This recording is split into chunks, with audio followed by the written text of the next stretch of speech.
It was 3 a.m. when I first heard it. The soft, almost imperceptible scrape of something moving across the floor above me. At first, I told myself it was the house settling, an old building groaning under its own age.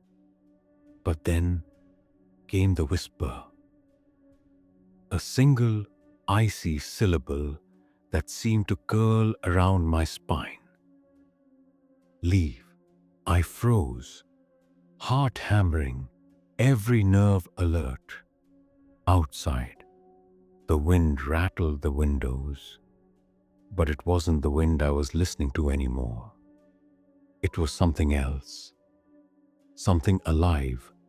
I've spent years collecting stories from the shadows, tales that most people would dismiss as the ramblings of frightened minds. But what I found is far darker. These aren't myths or urban legends. They are real houses, real events, and real fear. Experiences lived by those who stumbled across secrets they were never meant to find. And now, for the first time, I'm sharing them anonymously, because some of the houses are still waiting for their next visitor. Maybe even you. Some of these places are abandoned. Others appear normal at first glance. But all have a presence, a consciousness that watches from the dark corners. They hold stories that were never meant to leave their walls. Whispers that linger in empty rooms and shadows that move just out of sight. Every person who enters feels it. The unmistakable sense that they are trespassing, that their curiosity has awoken something that should have remained dormant. Tonight, I want you to follow me through 10 of the most terrifying haunted houses collected from across the country. These are not tales for thrill seekers. They are warnings. Each story carries a weight, a pulse, a reminder that some doors are meant to stay closed, some rooms untouched. And as you listen, remember this. What I am about to tell you is only the beginning. The first house, the first true horror, is just on the other side of the threshold. Story 1. The Whispering Walls. The Victorian mansion looked harmless enough in daylight, a grand, ivy-covered structure with ornate windows and a welcoming porch. Inside, everything seemed ordinary. Polished floors, antique furniture, the faint scent of wood polish lingering in the air. But by night, the house told a different story. It began with whispers. At first, I thought it was the wind or the pipes. Soft murmurs, almost like a conversation, happening just behind the walls. Just your imagination, I told myself. But the whispers grew more deliberate, urgent, curling around my ears and slicing through the quiet of my sleep. Objects shifted when I wasn't looking. A chair nudged an inch closer. To the corner, a vase toppled for no reason, shattering into silence. Cold spots appeared in hallways, sudden, biting, as if the air itself carried a warning. no one dared to stay in the East Wing. Until I did. At first, it was curiosity, then fascination, then fear. Shadows moved just beyond the periphery of my vision, elongated, twisting in ways that should have been impossible. I learned quickly that normalcy in this house was a thin veneer, easily shattered by the weight of whatever haunted its walls. Nights became battles to convince myself that rational explanations existed. By the end, I knew the whispers were not accidental. They were deliberate, coaxing, luring. And as I finally left that room, I realized this was not unique. There were other houses, other walls carrying secrets in hushed tones, waiting for someone to listen. Someone like me. Story 2. The mirror that knows. When I moved into the small sunlit house on Maple Street, everything seemed perfectly ordinary. The floors were polished, the walls freshly painted, and the air carried the faint aroma of new beginnings. Among the furniture I inherited from the previous owner was an antique mirror, ornate, with a gilded frame that gleamed almost arrogantly in the sunlight. At first, I admired it. It reflected the room beautifully, a piece of elegance in an otherwise simple home. Then, the reflections began to change. Not subtly. Things appeared that weren't there. Shadows lingering where none should be. Objects in the room moving slightly, as if the mirror saw more than my eyes ever could. One evening, my friend Lena came over, her brow furrowed as she studied the mirror. "You need to get rid of that," she whispered, her voice trembling. "I don't know what it is, but it's wrong. Don't spend too much time looking into it."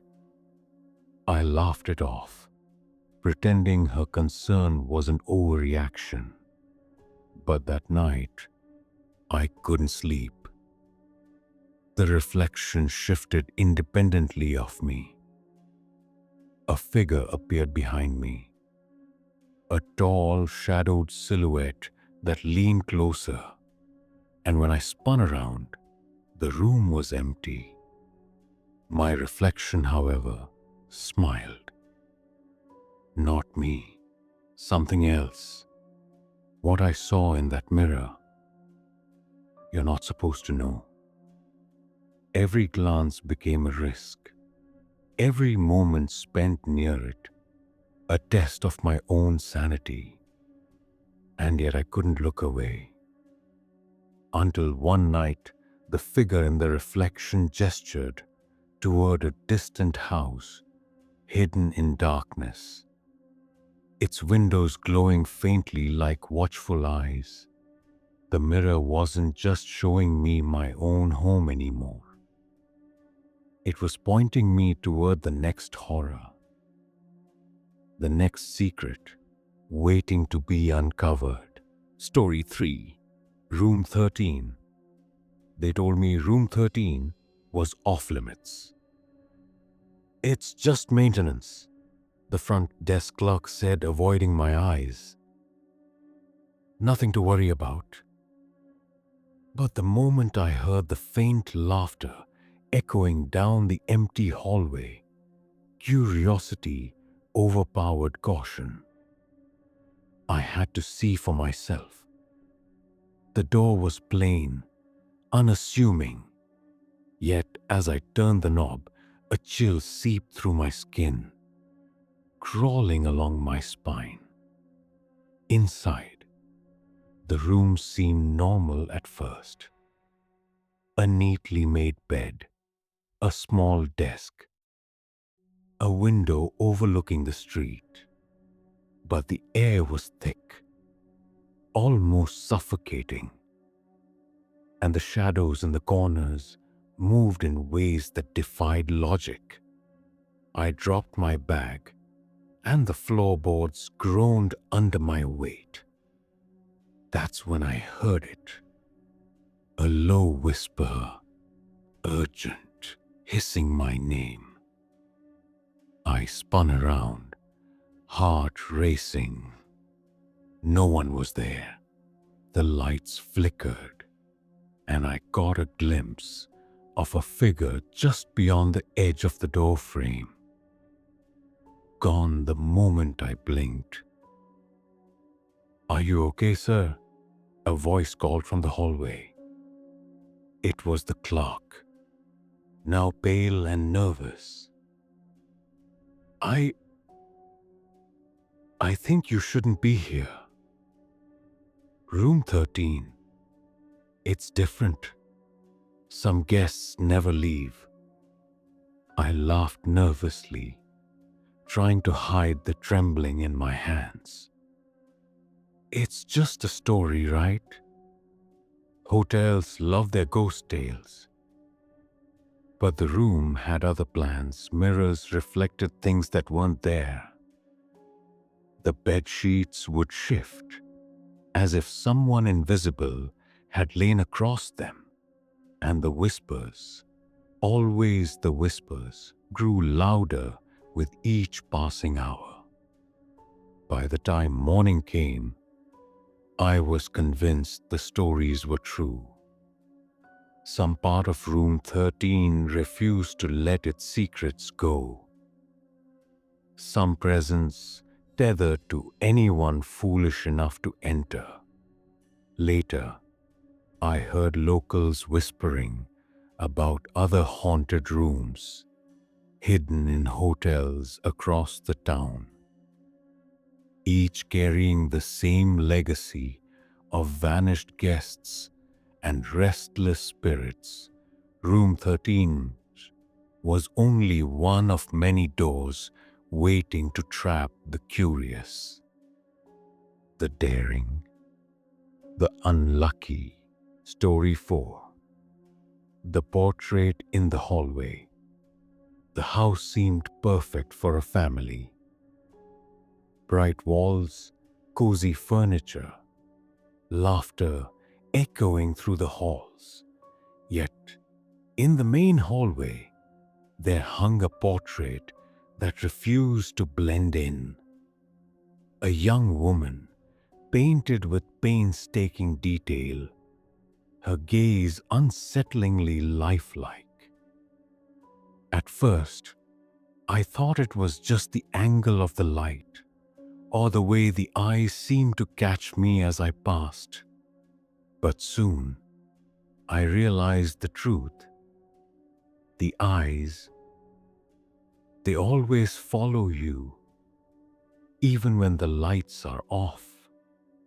At night, the movements became undeniable.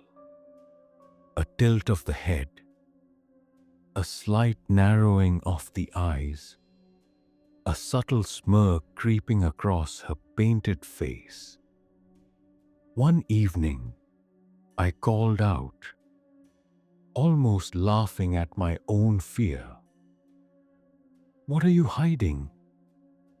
Silence, then the softest whisper. Like a memory brushing past my ear, I began to dig into the history of the house, talking to neighbors, combing through old records. The portrait was of Eleanor Whitmore, a woman who had vanished one stormy night over a century ago. Rumors told of heartbreak, betrayal, and a tragedy so deep that her spirit had never left. Bound to the painting that captured her final anguished expression, every attempt to move or cover the portrait failed. The expression would shift subtly when I wasn't looking, a quiet rebellion against the living world.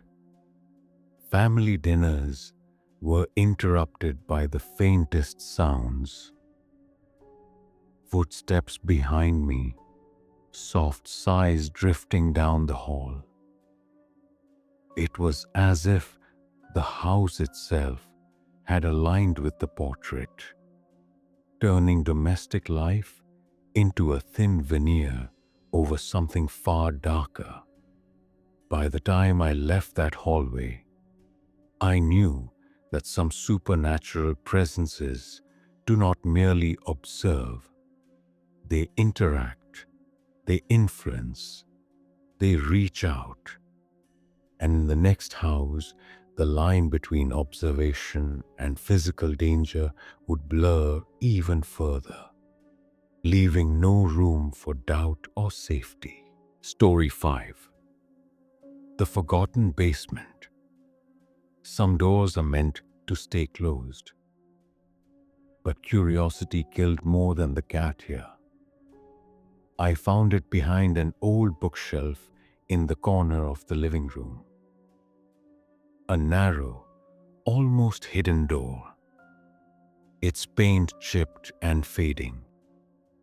At first, I hesitated, telling myself it was probably just a storage space. But the faint scent of damp earth and something else, something metallic, drew me in. The basement was smaller than I expected, its stone walls covered in strange symbols, etched deep into the rock, as if by careful, deliberate hands. Candles, long burned to stubs, littered the floor. Objects were scattered in patterns I couldn't understand. Small dolls, rusted tools, fragments of paper with words written in languages I didn't recognize. Every corner seemed to watch me, shadows pooling unnaturally where the light of my flashlight barely reached.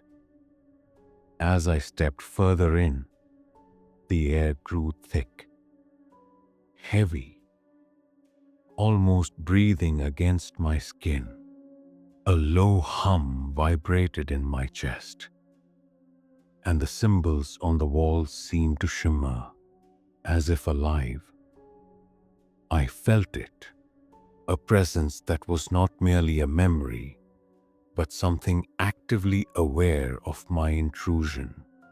My rational mind screamed to leave, yet my curiosity pressed me deeper. Local authorities had long ignored this house.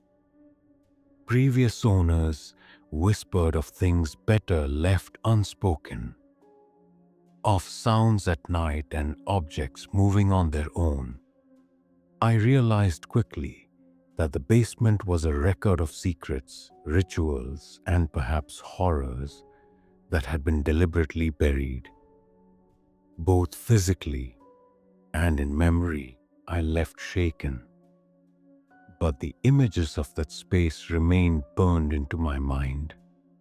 Some doors, some basements, some houses don't just hide the past, they protect it. And the next house, I was told, held a far darker truth. Visitors who had entered never came back. The curiosity that drew them in had claimed more than their attention. It had claimed them entirely. Story 6.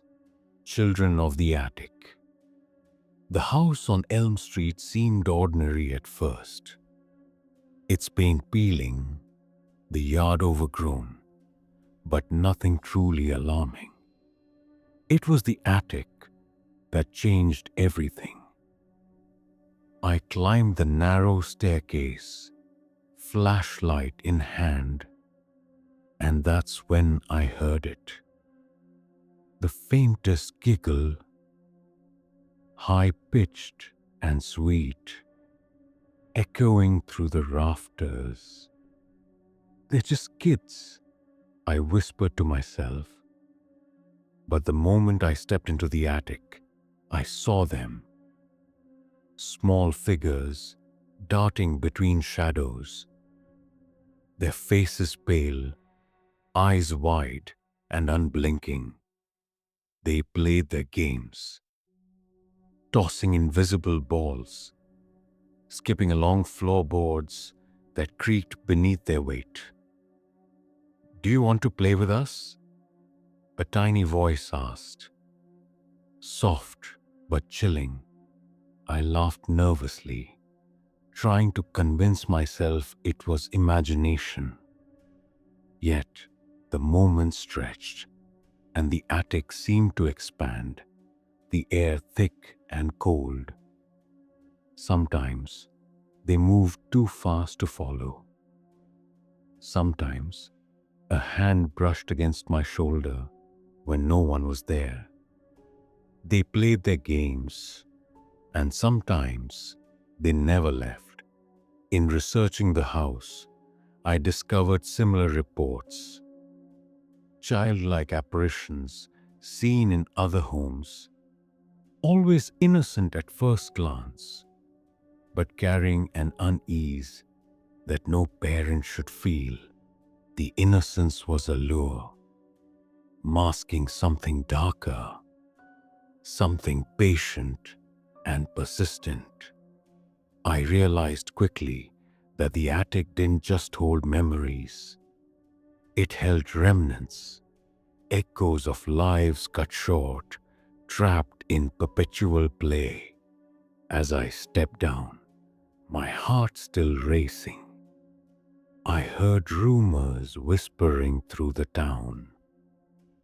Houses where the entities were no longer harmless, aggressive, hungry, the kind that didn't just watch or play, the kind that reached for you. Story 7. The locked door. The rental seemed perfect on paper. A quaint two-story home with white siding, a small garden, and a price too good to be true. I should have taken the warning as a sign. Upstairs in the corner of the hallway was a door that was permanently locked. No key, no explanation. Just a solid wooden barrier that radiated something forbidding. At first, it was subtle. Footsteps behind the door when no one was there. A low groan, as if the wood itself were breathing. Then came the temperature drops. Sudden, bone-chilling cold that made the hair on my arms stand on end. Shadows moved at the edge of my vision. Dark shapes curling around corners, vanishing when I tried to confront them.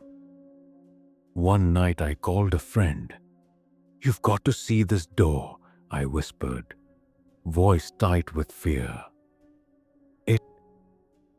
It's alive somehow. I hear things. Something wants out." He laughed nervously, trying to brush it off. But the unease in my tone made him pause. I could hear him swallowing hard through the phone. No one knows what's behind that door, and most don't survive to find out. I tried breaking it once, hammer in hand, only to feel the air shift like a heartbeat moving against mine.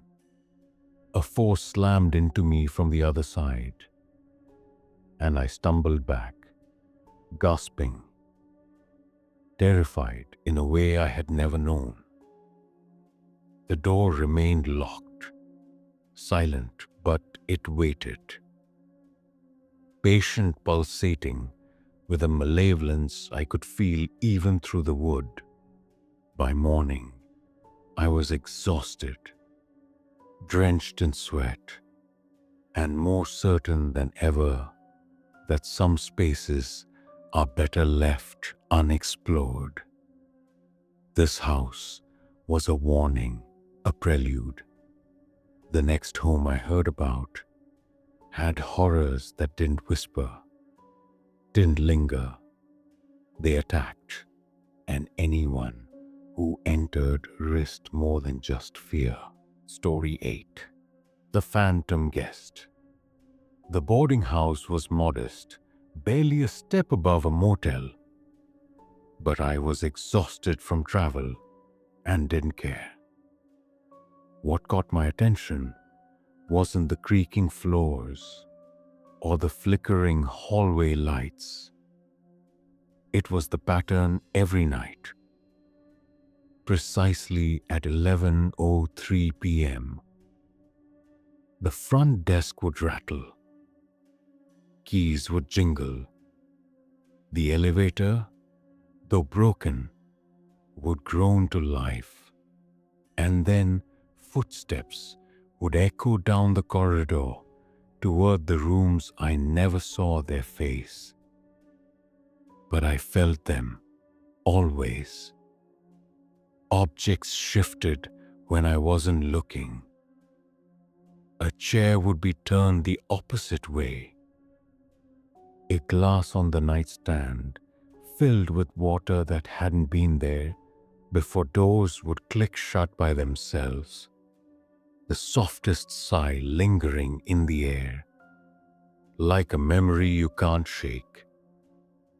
Guests whispered that it was the same room each night, the same bed, the same presence returning, as if time itself had folded around this phantom's routine.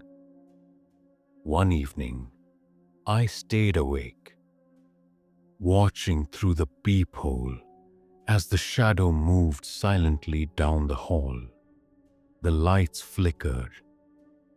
A candle in the dining room guttered, and the faint sound of a woman humming drifted up from below. I pressed my back against the door, feeling the air thicken, as if reality itself were bending around this unseen guest. The next morning, the desk clerk smiled politely, unaware or unwilling to admit the nightly visitor. But I knew. The patterns repeated, a spectral schedule that had persisted for years. And I realized this wasn't an isolated case.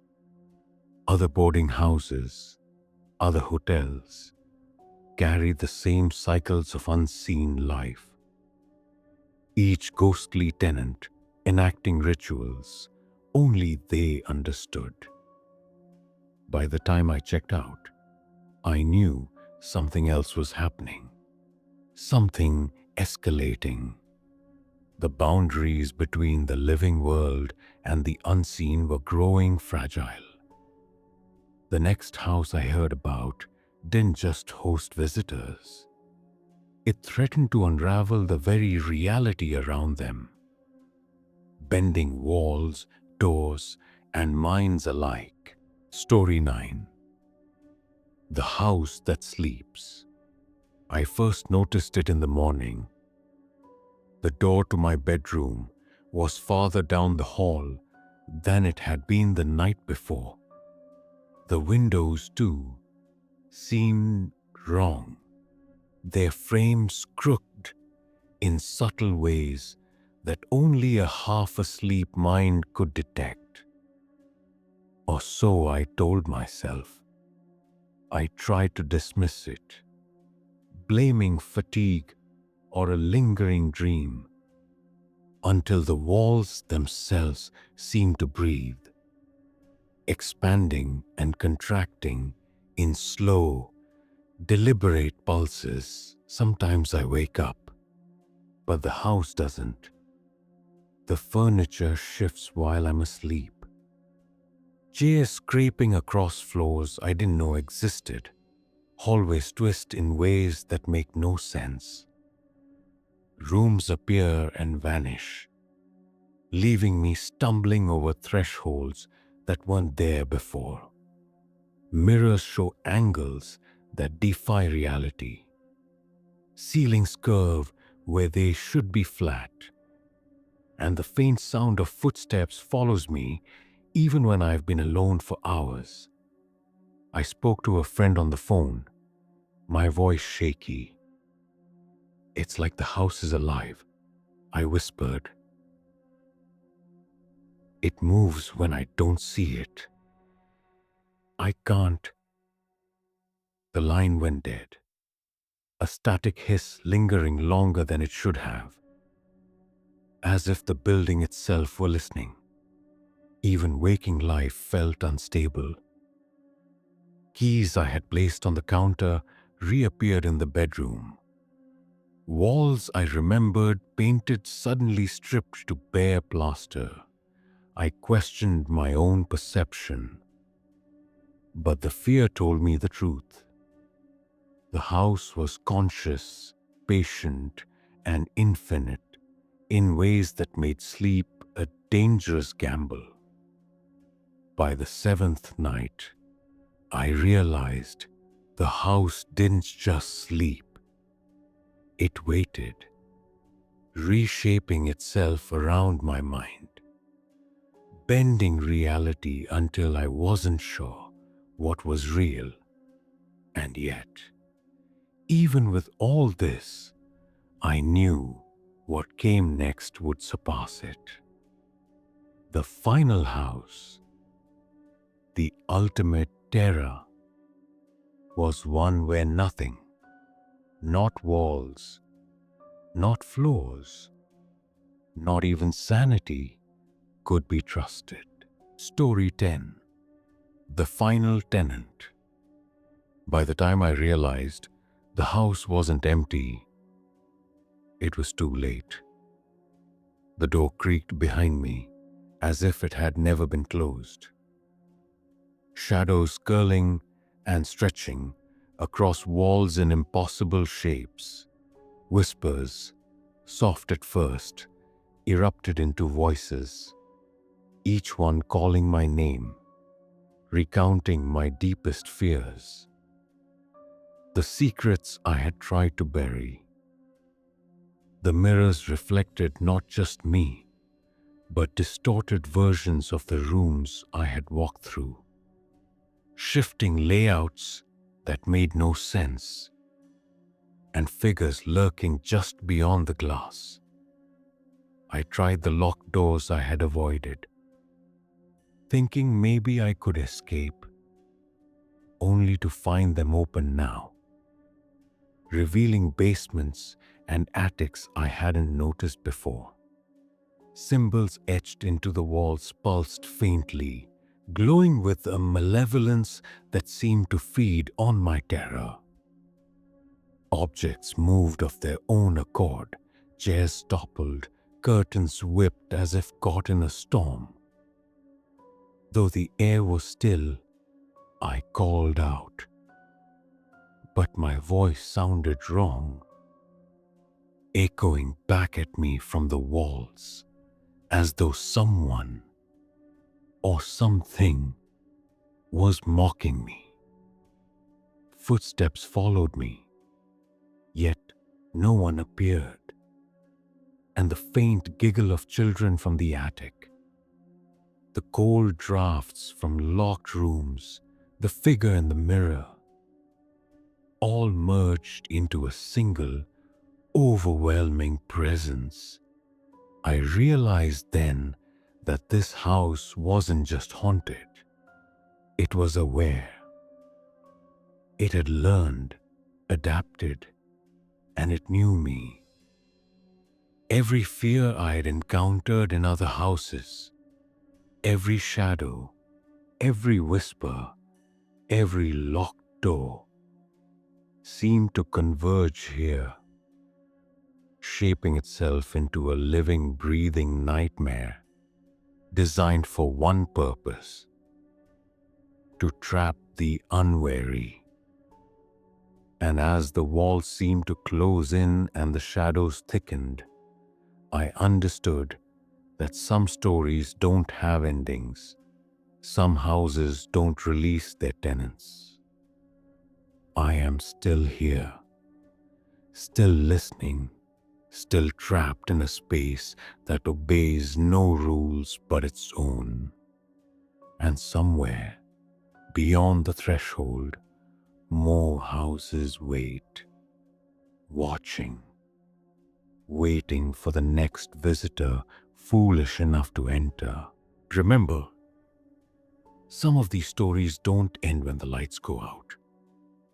Even now, as you sit there listening, some of the houses I've told you about are still standing. Their walls are quiet, but they are not empty.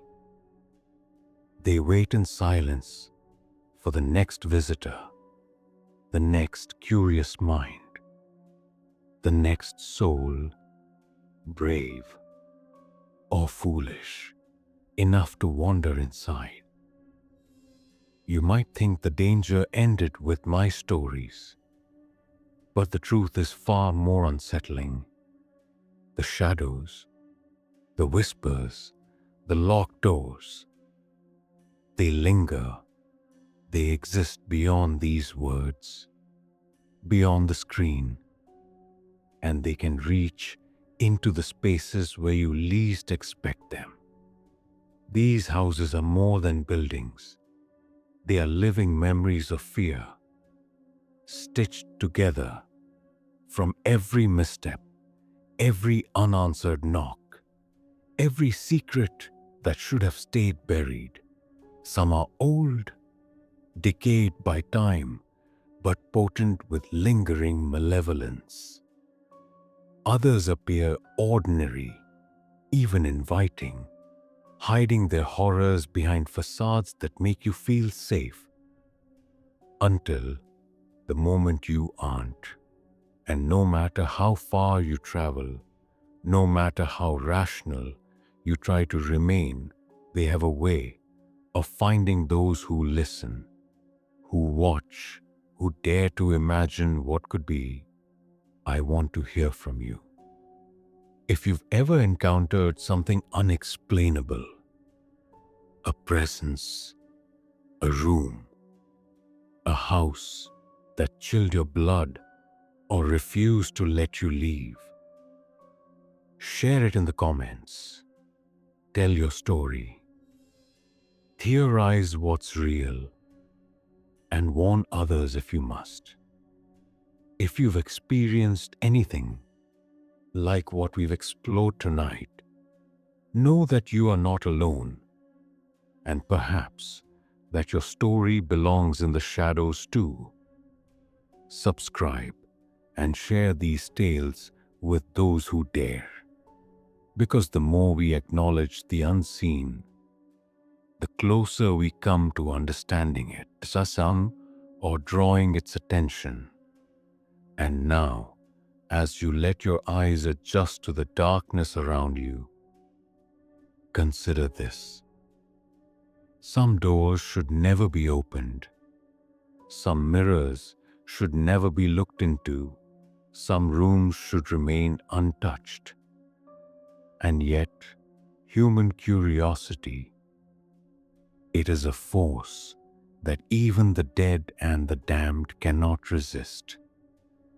So, sleep lightly tonight.